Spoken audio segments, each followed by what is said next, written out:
دیکھیں اس کی اس وجہ طرح جو کیا ہے اتحاد قائم ہوگا اور کیا قوم ترقی کرے گی؟ نہیں اتحاد تو چلیں پالیٹکس میں ان کا آپس میں اتحاد کا تو کوئی ایسا سچ نہیں ہے، کوئی پلان بھی ایسا اب نظر نہیں آتا، بہت دور جا چکے ہیں لیکن قوم کے مفادات کے لیے تو ایک پلیٹ فارم پہ قوم یہ ضرور یہ چاہتی ہے کہ آپس میں جو کام بھی کریں ایٹ لیسٹ جو قومی مفاد ہے اس کے اوپر ہی اکٹھے ہوں، باقی پالیٹکس ایک دوسرے کے ساتھ کرتے رہیں۔ اب قومی مفاد کو بھی اپنے اپنے حساب سے ہر کوئی ڈیفائن کرتا ہے نا، اپنے انٹرسٹ کے لحاظ سے کرتا ہے۔ اور میاں نواز شریف صاحب کی دیکھیں جو وہ ایگریسو ہو کے نکلے ہیں اور اس کے بعد جس طریقے سے پیپلز پارٹی کر رہی ہے اور پیپلز پارٹی نے سندھ میں بھی یہ جو پوسٹر لیا ہے، اس کے پیچھے ایک کامن چیز اگر آپ دیکھیں گے تو وہ یہ جو آر جی ایس ٹی کا مسئلہ بنا ہوا وہ ہے، اس کے اوپر گورنمنٹ بڑی فکس سچویشن میں ہے، حکومت کے لیے زندگی اور موت کا مسئلہ بن گیا ہے، زندگی اور موت کا مسئلہ اس طرح سے ہے۔ 20 دسمبر کو یہ ابھی قومی اسمبلی میں انہوں نے پیش کرنا ہے، اور جب قومی اسمبلی میں جائے گا سینٹ کی تو ایک فائنانس بل میں سینٹ کی وہ کوئی کانسٹیٹیوشنل ایسا حیثیت نہیں ہے، اس کے نتیجے میں بل پاس نہیں ہو سکتا، وہ اس کی آپ کہہ لیں فیل انہوں نے لے لی پروونسز کی جن کو ریپرزینٹ کرتی ہے، لیکن عوام کو ریپرزینٹ کرتی ہے قومی اسمبلی۔ قومی اسمبلی میں کانسٹیٹیوشن کے مطابق اگر پاس ہوتا ہے فائنانس بل تو پھر وہ قانون بن سکتا ہے، ادروائز وہ ٹیکس نہیں لگ سکتا۔ اب اس پہ پیپلز پارٹی بڑی ہرٹ ہے، کچھ ایسے بھی فیکٹس ہیں کہ میاں شہباز شریف جب چیف منسٹرز کی میٹنگ ہوئی تو اس میں انہوں نے اس پہ سائن کیے، اس کو اپروو کیا، اس پہ اپنے انہوں نے اب کہہ لیں کہ ایکسیپٹنس دی اور اس کو انڈورس کیا کہ ٹھیک ہے جی لگنا چاہیے، صحیح ہے۔ اس کے بعد جب پیپلز پارٹی وہ اس پہ انہوں نے اناؤنس کر دیا، آگے چلی گئی، اسٹینڈنگ کمیٹی تک چلا گیا ایشو، تو اس کے بعد انہوں نے نون لیگ نے آپ کہہ لیں کہ انہوں نے وہاں سے وہ وڈرا کر لیا اپنی سپورٹ، اور جب انہیں وڈرا کی تو یہ پیپلز پارٹی کے لیے بہت بڑی شاک تھی۔ نہ صرف انہوں نے وڈرا کی، اس کے ساتھ ایم کیو ایم جو ان کی اتحادی پارٹی ہے وہ بھی خم ٹھونک کے سامنے آ گئی۔ اب اس کے اوپر جو ان کی ڈیمانڈز ہیں وہ اگر دیکھی جائیں تو بڑی ایم کیو ایم کی ایک چیز بڑی جینون ہے،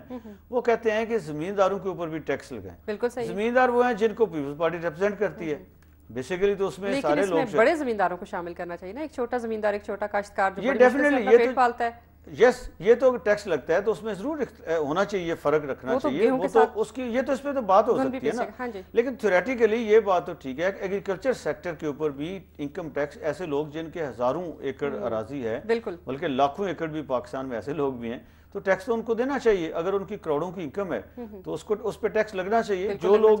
پور ہیں جیسے سلیب ہوتی ہے بزنس میں ان کو بھی ایگزیمپٹ کیا جا سکتا ہے، تو یہ ڈیمانڈ تو اتنی کوئی ان جینون نہیں ہے، جینون ڈیمانڈ ہے، اور اس پہ اگر ہوتا ہے اس پہ بات ہو سکتی۔ سملرلی میاں نواز شریف ایک بات کہتے ہیں، آج بھی کل بھی انہوں نے یہ بات کہی ہے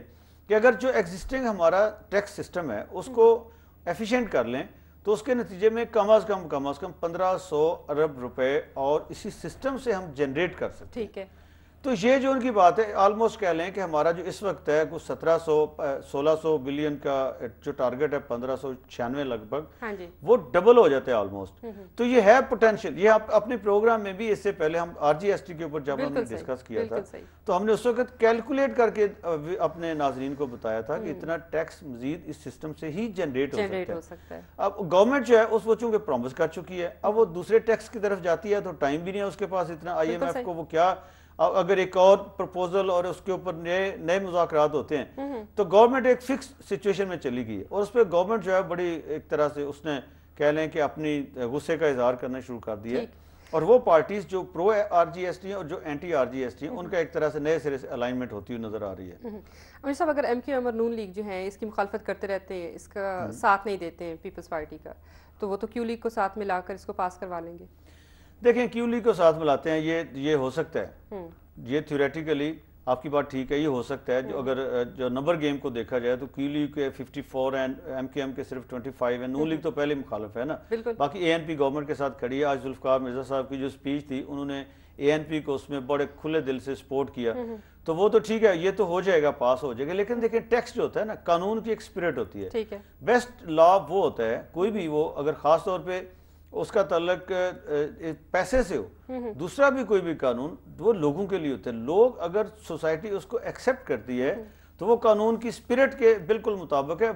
وہ لوگ ایکسیپٹ بھی کریں گے، اس کو امپلیمنٹ بھی کریں گے، اس کو اپنے اوپر نافذ بھی کریں گے۔ لیکن اگر ایسا ٹیکس لگتا ہے کہ جو کنٹروورشل ہو جاتا ہے اور جو اسمبلی میں اس طریقے سے اگر پاس کروایا بھی جاتا ہے تو اس کی جو مورل پوزیشن ہے وہ بہت زیادہ ہرٹ ہو جائے گی، اس کے لیے اس کے بعد گورنمنٹ کو اس کو امپلیمنٹ کرنا اس کے لیے اس طرح سے بڑا مشکل ہو جائے گا کہ دیکھیں بڑی سیدھی سی یہ بڑی مطلب کہہ لیں کہ جیسے ہوتا ہے ریٹن آن دا وال، وہ یہ ہے کہ آپ کی بزنس کمیونٹی جو زیادہ تو ٹیکس ان کے ذریعے کلیکٹ ہوتا ہے نا، جو سیلز ٹیکس ہے، بے شک عام آدمی دیتا ہے، بزنس مین نہیں دیتا، یہ عام آدمی دیتا ہے، کنزیومر دیتا ہے، لیکن یہ ہے کہ وہ اس کے لیے جو چینل بنتا ہے وہ تو بزنس مین بنتا ہے۔ بزنس مین جو ہیں وہ کس کے ساتھ ہیں؟ کراچی شہر جو ہے یا حیدرآباد یا سندھ کے جو دوسرے شہر ہیں وہ کس کے ساتھ ہیں؟ وہ ایم کیو ایم کے ساتھ ہیں۔ اس کو تو ماننا چاہیے، چونکہ یہ مسلسل الیکشن جیت رہی ہے۔ پنجاب جو ہے اس میں نون لیگ کا انفلوئنس شہروں میں بہت زیادہ ہے۔ وہ بیسیکلی آپ کہہ لیں کہ یہ دونوں پارٹیاں اربن جو پولیٹیکل اوپینین ہے اس کو ریپرزینٹ کرتی ہیں۔ پیپلز پارٹی وہ رورل سائڈ کو ریپرزینٹ کرتی ہے۔ تو اگر ٹیکس لگتا ہے، ایک تو یہ ہو گیا کہ اس کی مورل پوزیشن ہے، دوسرا یہ ہے کہ جو بزنس کمیونٹی ہے وہ اگر اس کو ایکسیپٹ نہیں کرتی، وہ ہوسٹائل ہو جاتی ہے، وہ سٹرائکس پہ آ جاتی ہے، جو کہ ہم نے دیکھا، دیکھیں پچھلے کچھ عرصے سے یہ بھی ہو رہا ہے کہ دونوں پارٹیاں انڈائریکٹلی، اب تو کھل کے آ گئی ہے نا، پچھلے 10 دن سے یہ ہو رہا تھا کہ پنجہ آزمائی وہ انڈائریکٹلی کر رہی تھی۔ اگر ایک لانگ مارچ سنی اتحاد کونسل کا اسلام آباد سے چلتا ہے اور وہ لاہور آتا ہے، دوسری طرف ٹریڈرز جو ہیں آر جی ایس ٹی اور گیس کی لوڈ شیڈنگ کے اوپر اگر سٹرائک کرتے ہیں یا وہ پروٹیسٹ کرتے ہیں، اس کو نون لیگ سپورٹ کر رہی ہے۔ جس دن وہ سٹرائک کر رہے تھے گورنر اس کے سامنے انہوں نے دھرنا دیا ہوا تھا، میاں نواز شریف نے ان کے حق میں بیان دیا۔ تو یہ ان کے ذریعے، اس کے بعد سٹوڈنٹس آگے، سٹوڈنٹس کے اوپر دیکھیں جب ان کا ایشو بنا سٹوڈنٹ ٹیچرز کا بورڈ آف گورنرز کے اوپر، تو پیپلز پارٹی ہم ٹھونک کے ان کی فیور میں آ گئی، جہانگیر بدر صاحب آگے، بابر اعوان آگے، سب نے ان کے حق میں بیانات دینے شروع کر دیے کہ یہ بورڈ آف گورنرز والا یہ تو بڑا ظلم ہے۔ تو یہ اگر ان ایشوز کو دیکھیں، آگے اور ایشوز بھی ہیں، دیکھیں ایک طرف آر جی ایس ٹی ہے، دوسری طرف بورڈ آف گورنرز ہے، یہ تو پنجاب کے اندر ایک تصادم کسی کیفیت بن گئی ہے۔ یہ نہ صرف پنجاب میں، ویسے تو کہہ لیں کہ پورے پاکستان میں تصادم کسی کیفیت کی طرف ہم بڑھ رہے ہیں۔ بدقسمتی سے کچھ صوبے ہیں جن میں وائلنٹ وہ کنفرنٹیشن ہو رہی ہے، کچھ ہیں جن میں اب پولیٹیکل ہوگی، اور اس میں دیکھیں پنجاب میں تو ہوگی سٹریٹس کے اوپر اگر ہوتی ہے تو وہ ایک دوسرے کو اس طریقے سے نیچا دکھانے کی کوشش جیسا کہ نظر آ رہا ہے کر رہے ہیں۔ وہ ایسا کوئی بھی جہاں پہ پنجاب گورنمنٹ کو نیچا دکھایا جا سکتا ہے، پیپلز پارٹی کھل کے سپورٹ کر رہی ہے۔ لائرز کے اوپر بھی اس نے بڑا چھپ چھپ کے کیا تھا، لیکن سٹوڈنٹس کے اوپر تو بہت کھل کے وہ آ گئے نا۔ تو اس سے کیا لگتا ہے؟ اس سے لگتا ہے یہ ہے کہ جو اس سے پہلے پالیسی تھی، آصف علی زرداری صاحب کہتے تھے ریکنسیلیشن، ہم ایک قومی مفاہمت کی پالیسی اپنائے ہوئے ہیں، اور وہ پبلکلی اس طرح کی باتیں نہیں کرتے تھے، ڈائریکٹ اشاروں کرائیوں میں کرتے تھے کہ وہ جو ہے وہ نون لیگ کو چیلنج کر رہے ہوں یا نون لیگ کے چیلنج کو ایکسیپٹ کر رہے ہوں، یا سملرلی ایم کیو ایم کے اوپر بھی، ایم کیو ایم نے بڑی دفعہ وہ اسمبلیوں سے باہر، کیبنٹ سے باہر نکلنے کی دھمکی دی ہے، بہت سے ایسے کام کیے ہیں، لیکن ہمیشہ وہ صلح جوئی کی پالیسی اپنائے رکھی انہیں۔ پہلے سٹیٹمنٹس آتی رہی ہیں ذوالفقار مرزا صاحب کی ایسی، لیکن آج والی تو ایسی ہے کہ جس کے بعد ایک ڈیڈ لاک ہی بچتا ہے، اس کے بعد اس کو اوور کم کرنا پریزیڈنٹ اور پرائم منسٹر کے لیے بہت ہی مشکل ہوگا، اور رحمان ملک صاحب جو ہمیشہ بڑا رول پلے کرتے ہیں۔ تو یہ جس ڈائریکشن میں ہم بڑھ رہے ہیں، ایک طرح سے آپ کہہ لیں ہماری سیاست جو ہے اس میں پنجاب بھی اب اس کی لپیٹ میں آتا نظر آتا ہے، اور کراچی کا شہر بھی، اور اس کے نتیجے میں پورے ملک میں ایک فضا جو بنے گی وہ بہت اچھی نہیں ہوگی، میں سمجھتا ہوں پیپلز پارٹی کے نقطہ نظر سے خاص۔ ٹھیک ہے ناظرین، اس وقت پروگرام میں ٹائم ہوا ایک شارٹ بریک کا، ہمارے ساتھ رہیے گا۔